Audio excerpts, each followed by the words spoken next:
Okay, perfect. That sounds good. All right, guys. Welcome everybody back to our monthly series. We started doing this webinar, 3, 4 months ago, and I think the intention behind this webinar was to really bring value to the mortgage industry and show the mortgage industry how things can be done differently than what we're used to from the olden days.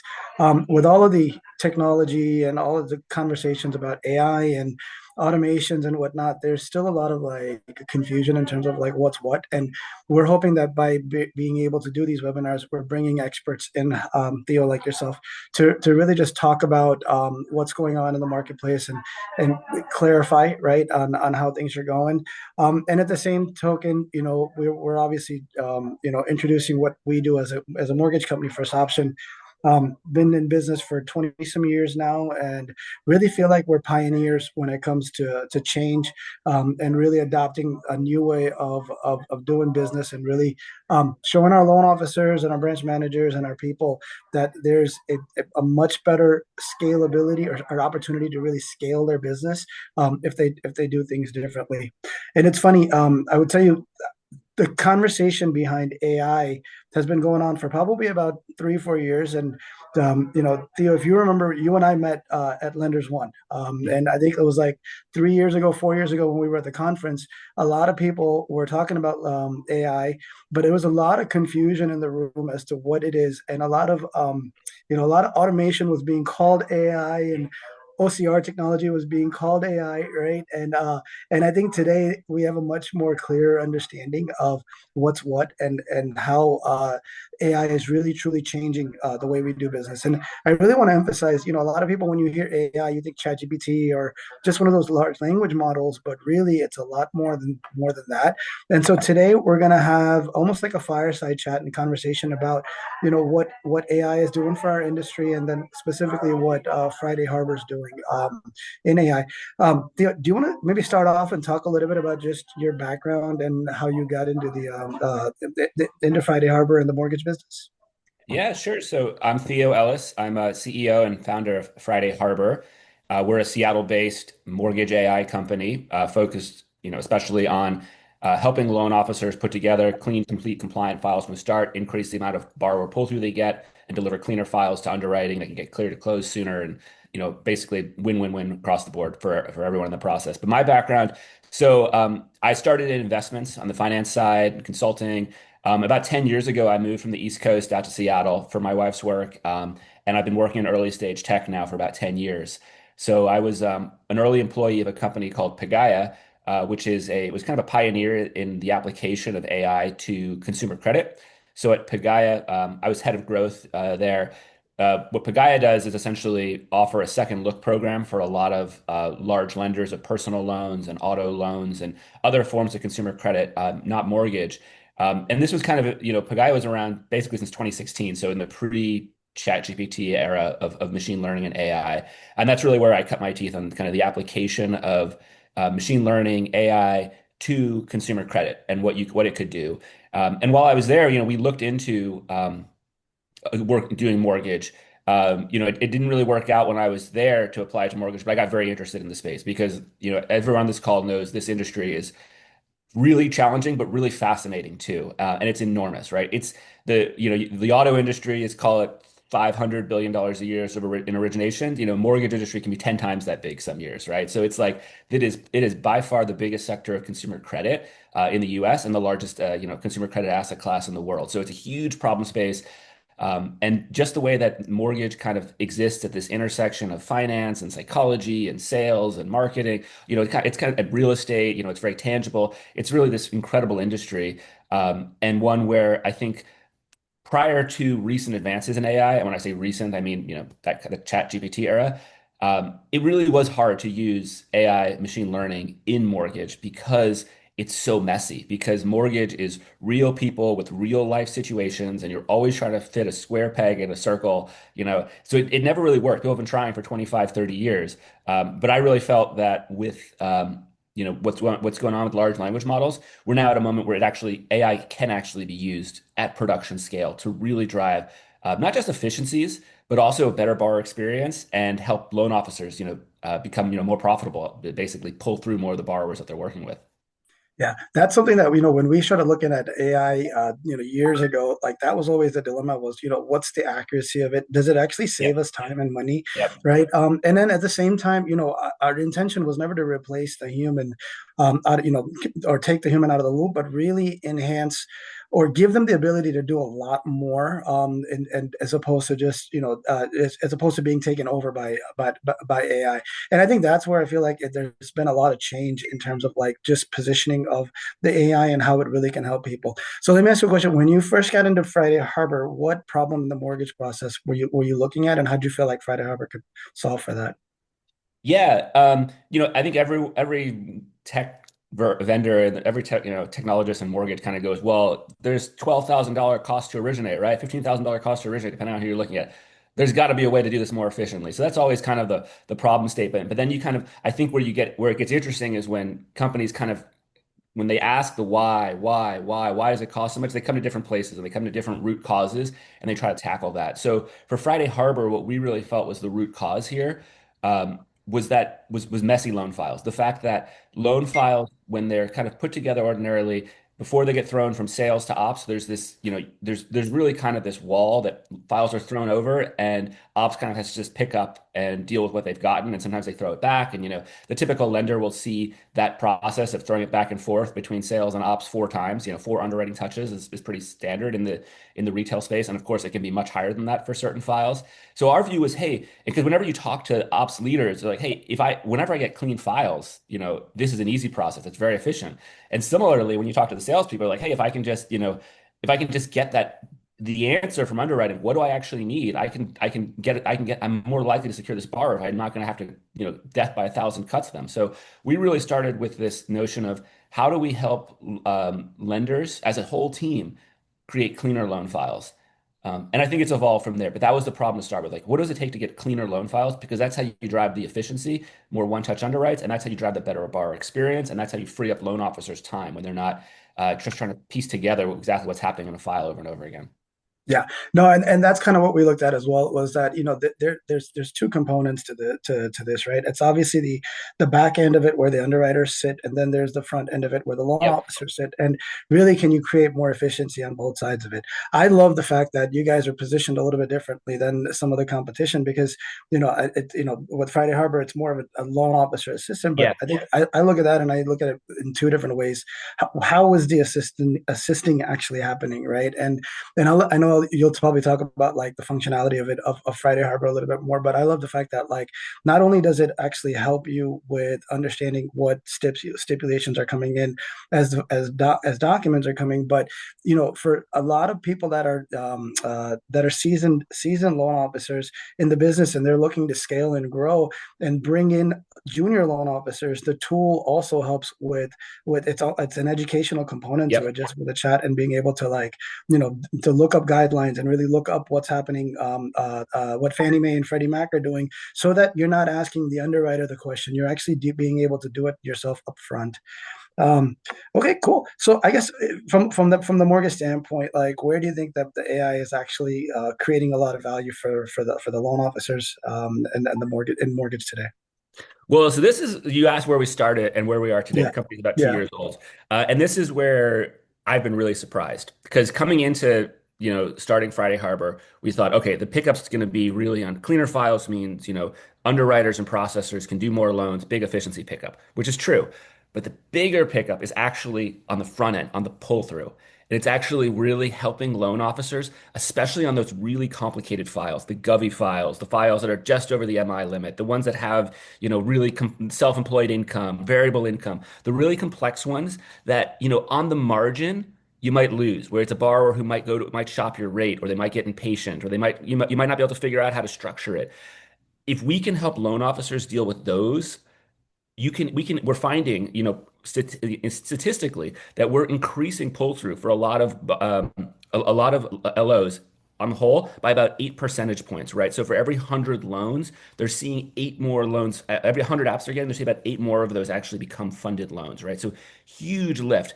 Because, and when we look at the data, it's in the hardest files, it's in those Govy files. Of course, it's great to use Friday Harbor on even your vanilla ones because what we're doing is we're taking in the borrower documents. You don't need to think about it. You don't need to categorize them, label them, do anything. We're going to read them, we're going to extract them, we're going to qualify income, qualify assets, and do a complete underwrite, credit, income, assets, even collateral in a matter of minutes. So you have at your fingertips immediately. Okay, this is what I need to ask the borrower about. That undisclosed liability, those Klarna payments. Hey, the address, the address you didn't tell me about that I found on the credit report. All those little things which are going to trip you up a week or two, we find up front. But where it's really helpful is on the nitty gritty of how do I get an FHA loan over the line? That's where we're finding the real pickup, and that's how we really differentiate ourselves. This is not just a tool that's some extra buttons for an underwriter to click on the back end. This is a tool that works autonomously in the background, the front of the process, and then just delivers conditions and income to the LO that they can use to drive the borrower experience and pull more of those marginal loans through. That's one of the things that I think we saw a huge pickup in is just right off the cuff. And if you're on this call and if you're in sales, imagine where, when you take an application and documents are coming through your point of sale system, as the borrower is uploading them or just pulling them directly from the, direct source validation. And Friday Harbor is able to look at those documents instantaneously. I Yep. mean, you're no longer just issuing a prequal, right? Like at that point, you can comfortably tell a borrower that, hey, if I've got certain pieces of documentation, I essentially have a conditional approval over here because even though maybe an underwriter hasn't looked at it, but the AI has looked at it and it's almost practically conditioning out that file right off the cuff.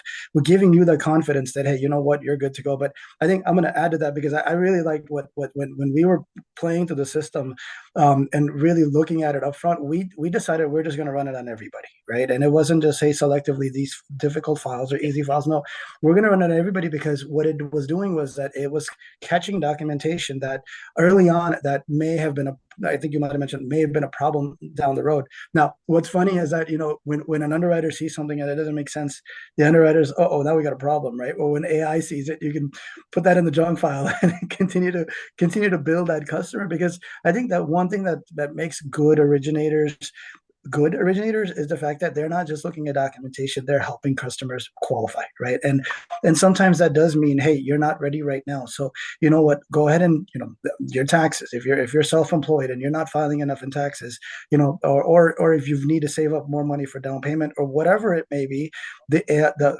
AI is giving you the answer on the front end of it so that you can actually coach and work with your customers on the back end of it as you prepare them to become actual customers and move through the cycle and from that standpoint.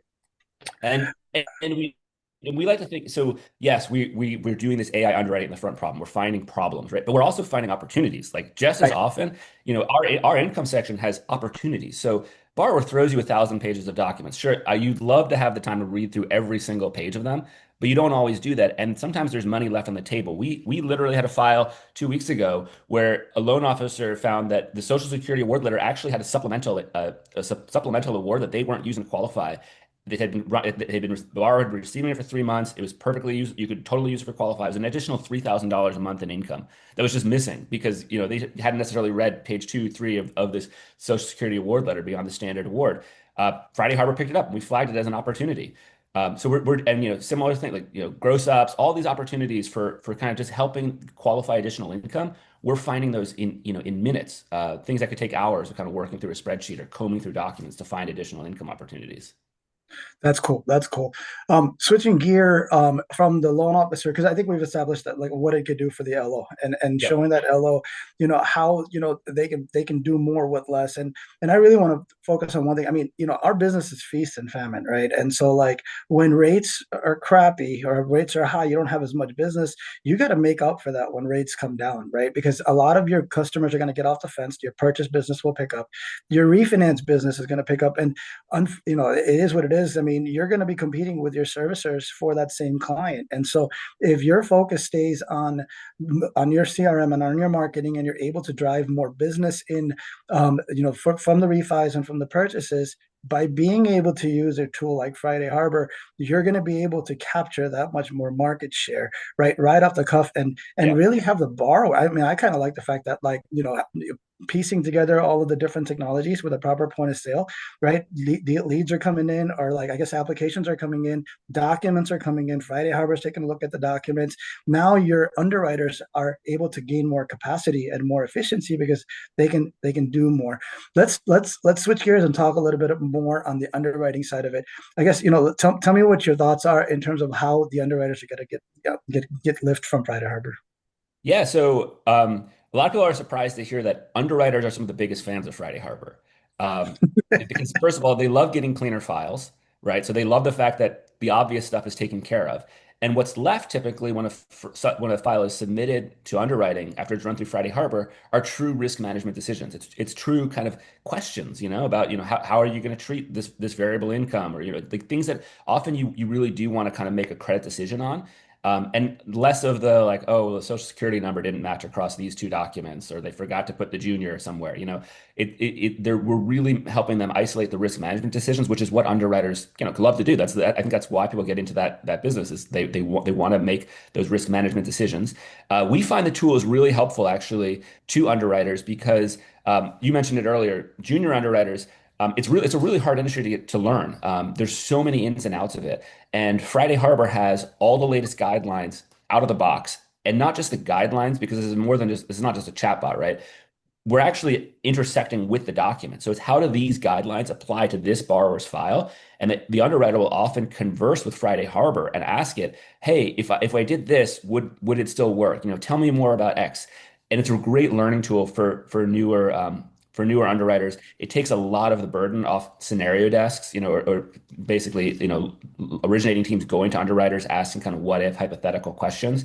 So again, we're taking that off their backs. But I really think that underwriters appreciate getting the cleaner files, having a kind of place where they can actually discuss the guidelines and ask questions of it and query the documents, right? For example, you can ask Friday Harbor, hey, where in the divorce decree is the child support payment, right? And it'll say page 36 of 100, right? It's like, okay, thank you. Like, that just saved me, 15 minutes of combing through the file, trying to find the schedule that I needed. So there's a lot of ways that underwriters love it. And I do think people are surprised to hear that they are big fans of it, because I think I'll call it the elephant in the room. A lot of people worry, okay, AI is going to take my job, right? Like Right. this is threatening my job. And well, actually, first of all, the first thing that you should look at is radiologists, because if you look at the radiology industry, which is where everyone said, okay, AI is going to replace all the radiologists, 10 years ago, because it's so good at finding issues on X-rays, et cetera. Why are you going to need a human being staring at images? Well, it actually turns out today, the amount of prescription, the amount of radiology work being done is like 2 or 3x what it was 5, 10 years ago. And AI is used everywhere.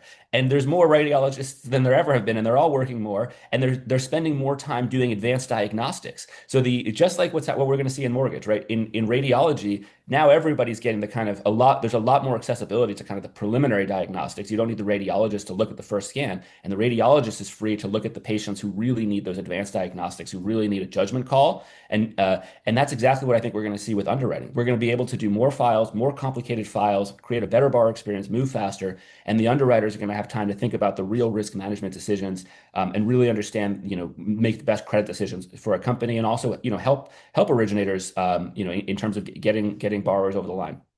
See, that's exactly right. Like, it's so funny you said that because, like, I've been again 20 years in the mortgage industry, and years ago the roles were so different, right? Yeah. Sales was driving in business, underwriters were looking to look for fraud, and at one point I could tell you, I mean, they were looking to turn deals down, and that's not the case anymore. AI has now made everything very objective, right? And Yeah. so the information is all there, and to be honest, with direct source validation, it's the fraud is a lot less today than it probably ever was in the past. But what I really love about it is that this is giving now operations and underwriting an opportunity to become more involved on the sales cycle, right? And as weird as that sounds, but that's kind of what's happening, is that you're no longer working against each other. You're actually working together, right? Because at the end of the day, files can be difficult. difficult, and there's different ways to get to the finish line, right? And so if an underwriter is focused on working with the loan officer to help them structure these deals or find solutions to what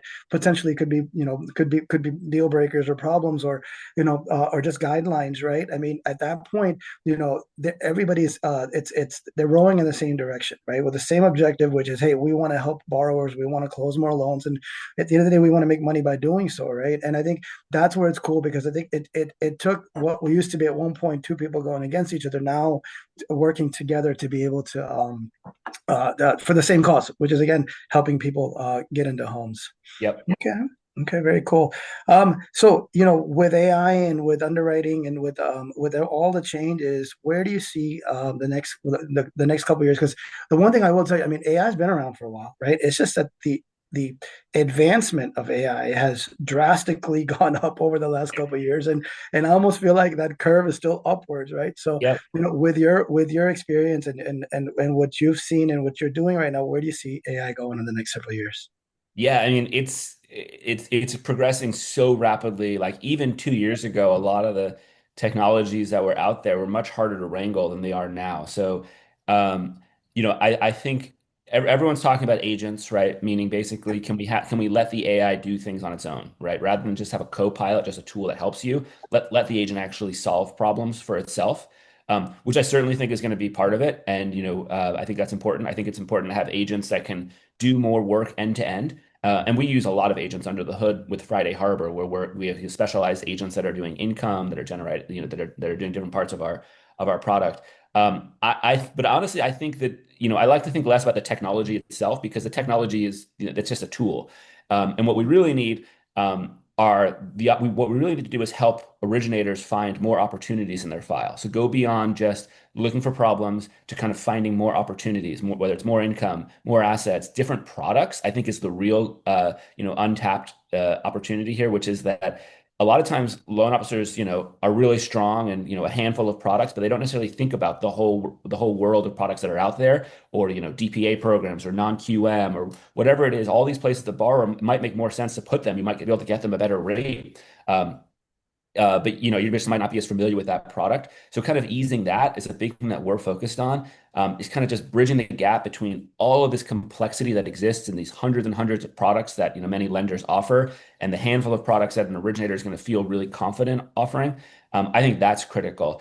I think more broadly, we're also going to see consumers getting more AI savvy, and I think this is where originators probably have to start thinking creatively, strategically about how they're going to differentiate themselves in a world where borrowers are going to be asking ChatGPT, how do I get a mortgage? Who should I talk to? Right. And then using it to also kind of guide the conversation with you. So I think that you're going to want to have something. You're going to want to be equipped to deal with a consumer who's a lot savvier maybe than you're typically accustomed to, or is asking really sharp questions because they're using AI. So to do that, so I think that's all coming. But generally, I think if we look like 3, 4 years ahead, a couple of things I think are going to happen in the industry. First of all, I think, like you were saying, Alvin, about like direct to source. I think that's just going to be. I can't imagine we go 3 years from now and everything isn't direct to source, and we aren't getting rep and warrant on all income from the GSEs. It's just like that's just a direction of travel. Like I think we're going to find more and more income is going to get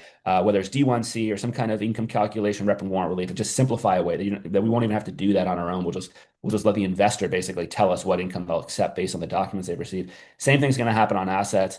And I think with tools like Friday Harbor, we're going to get to a world where we're going to get rid of that the strange thing that we've gotten really accustomed to in mortgage, which is this, death by 1,000 cuts, where you go back to the borrower, 10 different times before you hit the closing table asking for things the week before. That I don't think will be in the past. I think we're going to enter a world where your direct source on the assets, on the income, you're going to get all the documents up front. Friday Harbor is going to find anything that needs to be clarified that's inconsistent with the application. You're going to go to that borrower once with a number of questions, and hopefully you have them actually, with the clear to close, whatever, you can get, whatever's, permitted. So call it 7, 8 days, trade requirements there. But for all intents and purposes, you should be able to make a credit decision on a borrower, in a matter of hours, just like you would in most other parts of consumer credit. Of course, you can't do that from a disclosure standpoint in that time frame, but I think the technology will be such that it's not like we're going to still be fitting in the puzzle pieces for weeks the way we are today.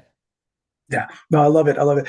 For those if you're in operations, one of the things that kind of keeps you up at night is okay, what happens after the loan is closed?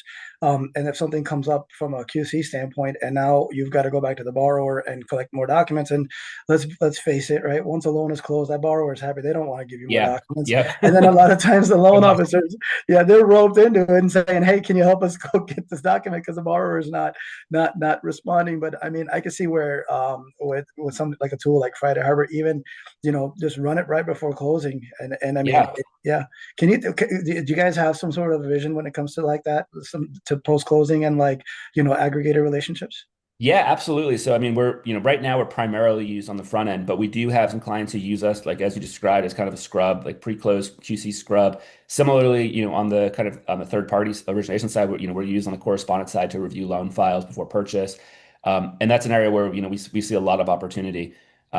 It's a funny industry where you're pretty much underwriting a file like 4 or 5 times, right? Everyone's kind of re-underwriting the same file over and over and over again. If we had kind of a shared set of what criteria we're using, it's going to make that a lot easier. If Alvin, if your investor who's buying a loan from you knows, oh, Friday Harbor, I understand what they do. Friday Harbor has given it, it's blessing. Okay, your first option underwriter has made a credit decision. That might be sufficient for their pre-purchase review. They're not going to need to do an additional scrub of this. So I think that's going to drive a lot of efficiency there as well. And what's going to be interesting is actually, you know, what that does to the product landscape as a result, right? I think investors might get more creative about the kind of products that they can produce when they're able to create more niche things. Like right now, it's kind of like what's the minimum viable scale for a product, right? You need to be originating thousands of units a year in order for it to make sense to train your AEs to go then educate the field to print out all the material you need. If suddenly you can create products which maybe you'd only originate a few hundred units of a year, but you've distributed them more broadly using a tool like Friday Harbor, I think that's going to be, that's going to open the door to lots of new product innovation, which, should lead to, better rates for borrowers, more opportunities for you as originators. But that's where I see things going with that. Okay, very nice. I love it. I'm gonna go ahead and manifest something. I'd love to get to a point right now where like First Option has their own non-QM products, right? That we're Yeah, able to then originate and then have Friday Harbor come in there and underwrite that for us and be able to sell directly to the source of money and get possibly the best deals out there and keep that exactly. process moving. Yeah, yeah. Very cool. Very cool. Theo, so what we're going to do is we're going to have all of your information in the follow-up emails that we're going to send. I guess from us, if people are interested in doing a deeper dive with Friday Harbor, just the best way to contact, we'll have your contact information, and the best way to contact you is just to email you, I assume. Yes, support at fridayharbor.ai. So we have a customer success team that works really close with First Option. I know a lot of members of the team are familiar with Friday Harbor because we're dropping conditions into Encompass, but our web app is so powerful. And a lot of what I've been describing, a lot of that functionality about opportunities and qualifying income, that's in the web app that you have access to. Everyone in your organization has complete access to it already. And if you're not familiar with it, we're happy to do a little training. We have a customer success manager who can, give you some one-on-one help. We really love to get people up and running with that. So support at fridayharbor.ai. And of course, always welcome feedback and questions and comments anytime. We're still, we're a small company. We love to engage directly with users of the product.